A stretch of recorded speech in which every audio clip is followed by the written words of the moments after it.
9-1 kind of starts out with just finding a pattern, continuing the pattern, and then finishes with some formulas.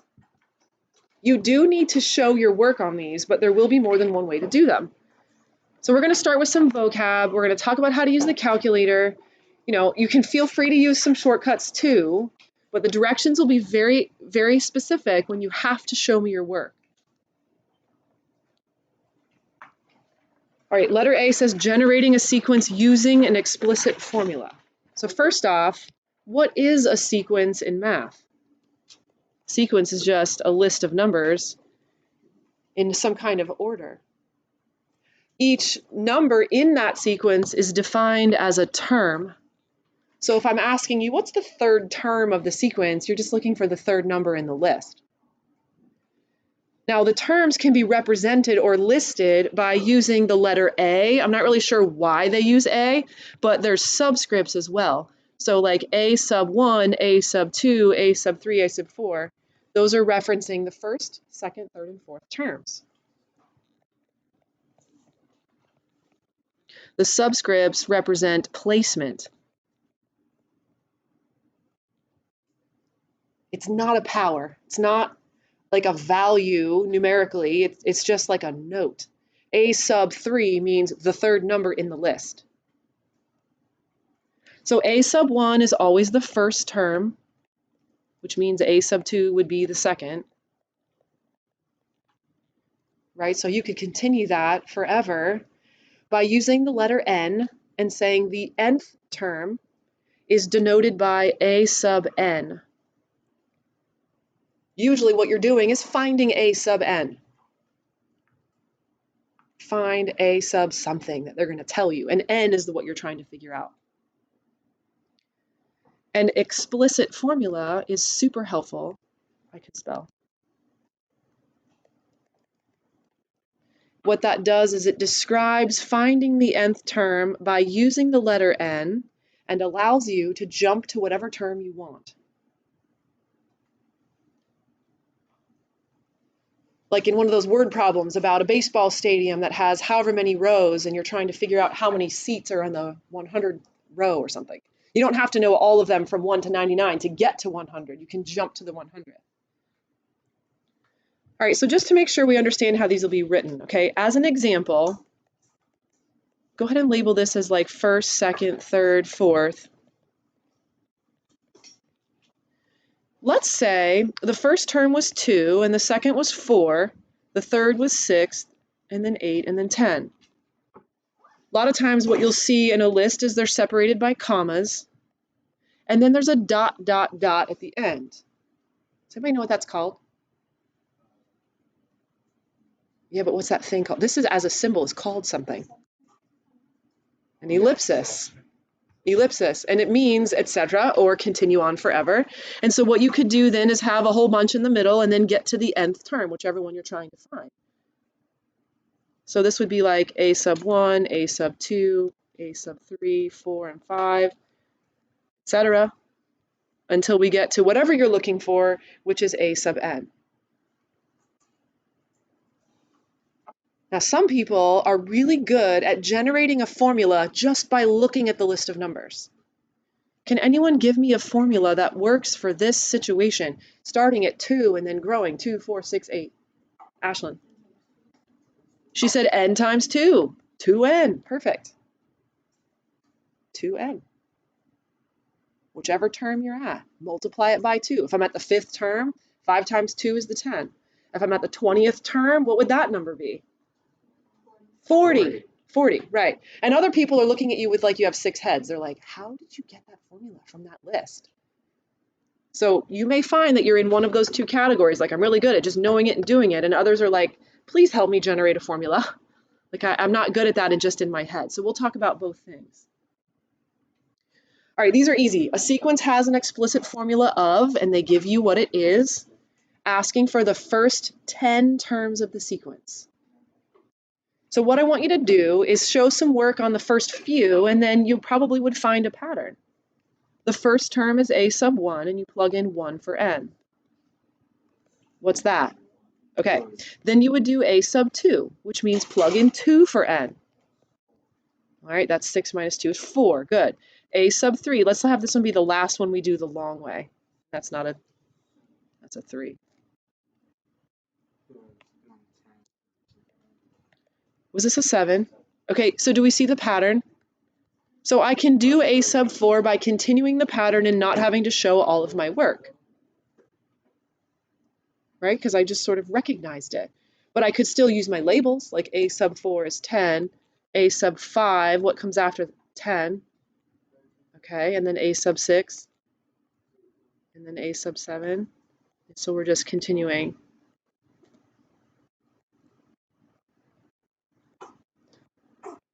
On a test, it would not ask you for 10 of these. It's probably just going to ask for a few. 10 is kind of a lot. But you'd find the pattern.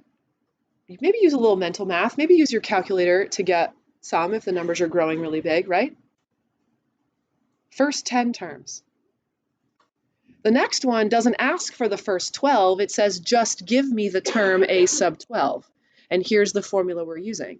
So if I want to jump to a sub 12, what do? You literally just plug in 12 for n and do it. Good, 147. That's it. Who remembers this from Algebra 1? Good. The little subscripts and the ends and all of that. You know what's really cute? Because I always do this with my babies in Algebra 1. They think that NTH is sometimes ninth or ninth. I'm like, no. That's not a word. It's NTH. It's literally like nth, like N. I don't know how else to say it. I think it's really cute when they try to make it a word. But it just represents anything you're trying to find. Now, the annoying ones are recursive. A recursive formula is something that you can use, but you have to have the one before you're trying to find, which means you got to find them all if you want to find something later in the list. To find a term in a recursive formula, you must know the previous term. It would start with something like 133 and then 130, and let's say this is what we're doing. You know, you would be given a list and you could still find a pattern, bless you, but you'd probably just have to continue it. You can't just jump as easily to what you want. What's happening here? Yeah, it's 3 less than the previous. Wherever you're at, you minus 3 to continue the pattern. Recursive refers to something recurring. What does it mean to recur? Over and over. Yeah, like to keep going or happening again and again. Exactly. Recursive. The fancier definitions for this, a recursive definition means to define a list of numbers. It means like come up with a formula that might work here. So a recursive definition would contain 2 parts. First, you must know the initial condition. It means what are we starting with, right? I have to know how this whole situation starts out. So you must know that. And then the second thing you must know would be some kind of formula called the recursive formula, which would relate each term to the next. Now, you guys already said in words, you told me what's happening in the green numbers, right? What was happening? Subtracting 3. And so how do I write that as a recursive formula? This would be for the example above. It would be a sub n is equal to a sub n minus 1, meaning like whatever came just before n, minus 3. A sub n minus 1 means whatever is just before a sub n. Yes. N plus 1. I love how Jonathan was like, it means I'm going that way. Like, yes, think if I'm moving to the left or if I'm moving to the right in the list of numbers, what does that mean for the placement of the term? N minus 1 is like one term to the left of wherever you're at. N plus 1 is which way? Other way, which would be to the right in the list. So this is the nth term. This is considered the previous term. And this just means 3 less. It's like finding the pattern as to what's happening.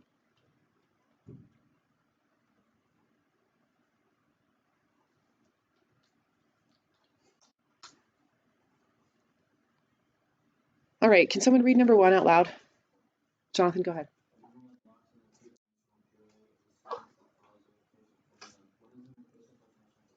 Okay, it tells you it's recursive. It tells you that you need to know the previous one to get the next one, so keep that in mind. Recursive definition would be, can you write a formula like I did in the blue ink above? Like, can you do that for this? So how should we start? Sahil?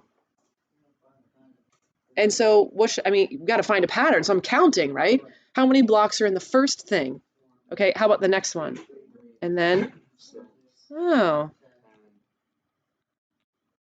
15, 21. Okay, so Sahil, what is the pattern? Say that again. Plus the next number every time. What do you mean?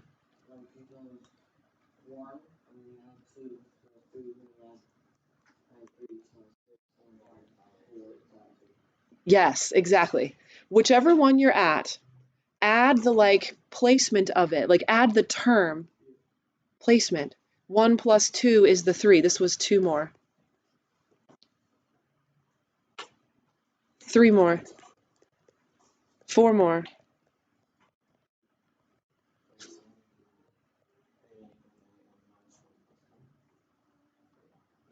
Now, what do we think? How do we put this into the fancy looking definition? Right? I mean, this is what you guys just noticed too. Like if you add where you're at, how can I do that in terms of subtraction?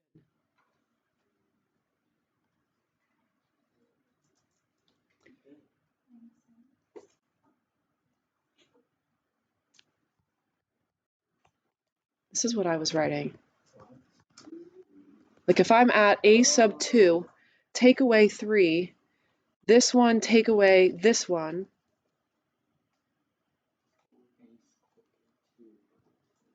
A3 minus A2. No, A2 minus A1 is 2. A3 minus A2 is 3. A4 minus A3 is 4. Okay, so who said that? Jocelyn, you were saying it's like N?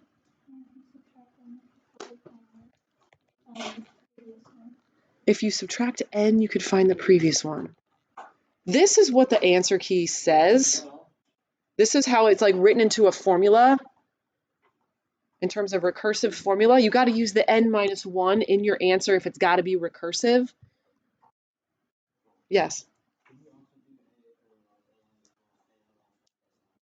Can you say that one more time? Say that a little slower. A what?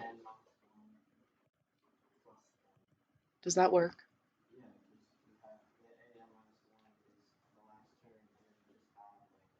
So like for third one, AN minus 1 would be the second one, which you already have 3. Mm-hmm. Just add 3, which you already have. Okay, does that work for 10? Yeah. 10 take away 6 plus 4. Wouldn't that be 8? I don't think that works. I'm talking about like you go back a turn and then just add the 4. Oh, that number and gives you the 10. And then add that number and it gives you the 15. Okay. That works too. Yeah. That works too. That's great. And you know what? Maybe you like it in terms of like addition better. Now, if this was an SAT question and you're looking at your choices, what could you do with each of the choices in the list? Try them all. Right. Find the pattern first and then try them and see if it matches the pattern. Yeah. All right. I don't like that one. These are really like these are I think more popular in ACT because they're kind of geometric and there's ACT is heavy in geometry. I hate that it's like that. It's like I hate that so long ago. I know. Now these are easier, I think. What is a recursive formula? You can find a simple addition or multiplication pattern first and then try to make it into a formula that works. Sahil?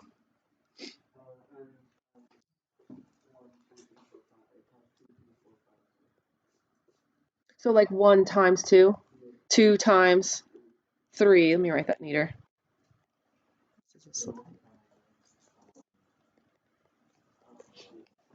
Multiplying what? Like the term placement. Like if I'm at the second term, that's what I'm multiplying by. The third, space in the list, that's what I'm multiplying by. So the first term I started at was a 1, right? But how do I write this into a formula then?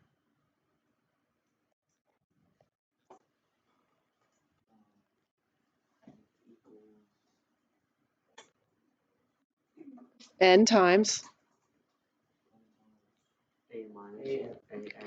Correct, exactly.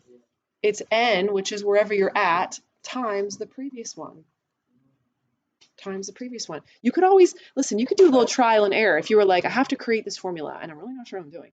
Try something and see if it works. Then you can manipulate what you've done and try to make it fit, right? Kind of like working backwards. Now what's happening here? Plus 4. Ooh, I recognize those numbers. What are all these numbers? Those are perfect squares. Isn't that 2 squared, 3 squared, 4 squared? Oh. Oh.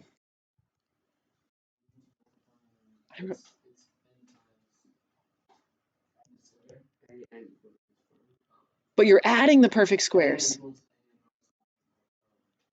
And it's, sorry, Jonathan, it's n minus 1 and then plus the n squared. These get easier with practice. And to be honest with you, it's like your brain hurts. I also think in terms of everything we do this chapter, this is the hardest to get because it's not just like plug it in and do it. The rest of it, this chapter is like a plug it in and do it. Lauren. What does this mean? That term it's the one before that you're at, yes. Kind of understanding like, what is all these symbols, what do these symbols mean? 5 plus 3 squared equals 14, right? Wouldn't an be like, okay, if on the third term, you just be like 5 plus 3 squared. 3 squared equals 9. Yes. Yes, exactly. At first I was thinking it's, Lauren, it's placement. It's like where you are in the list. I like that. If anyone else has other ways of describing it, I think this is helpful. Yeah, that too. These are easier. Explicit formulas are more specific, and they're easier to figure out when you have what you need, I think. So if you need to see, first of all, this list, what's the 20th term? The first thing you need to figure out is how they're changing. Sahil, what do you think? Okay, so how do I do that? Plus odd numbers. You're adding an n plus 2. Would that work if I continue this? What would I add next? Which is what, 35? We can continue that. All right, how do I write a formula for this? And then figure out the 20th term. Good news. You could just find the 20th term by like continuing it. It's not that bad, right? 20 isn't so high that you can't just do it. I mean, if you needed like the 89th term, you'd be super annoyed as to have to continue it. What do you think, Tucker? You want to try that? What do you think?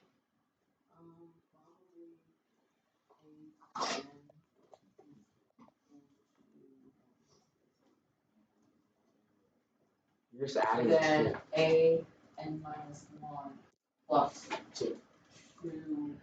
So the little a to a minus 1 is the recursive definition. It wants explicit this time. That means you don't have a with the n minus 1 in it. Remember, where did we do this before? Where did we do it? Like these. It's going to be more like this. Because I don't need the previous term to jump to something if I use an explicit formula.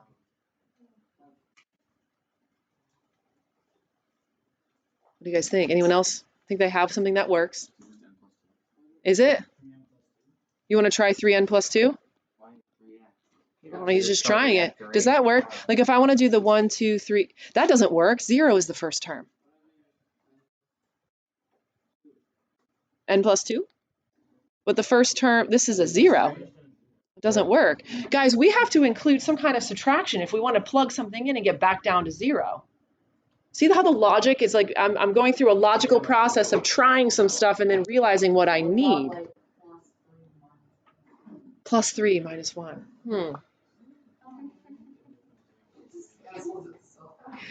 What if you think about this? Look, this is the first term, second, third, fourth, fifth. How can you relate third term down to a 2? This, or down to an 8. This one, 4, right? Fourth term, but like get it down to a 15.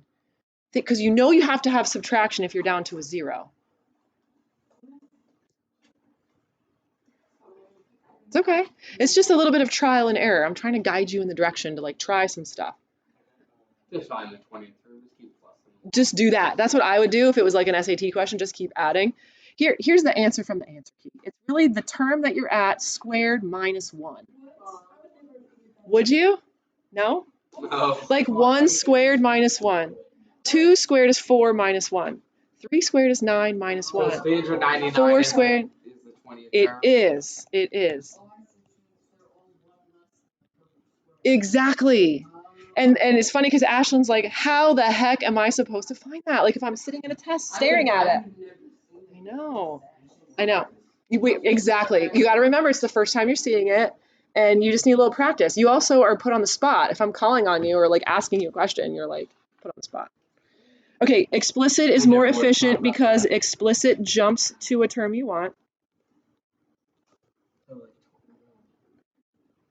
Recursive requires the previous term, and so it's not as efficient. That's just how it's defined. Like this is not a recursive situation. That's something you can use explicit for. Needs the previous term. Yeah, like those little building blocks, like the pyramids we did. You'd have to know the previous one to get the one that's next.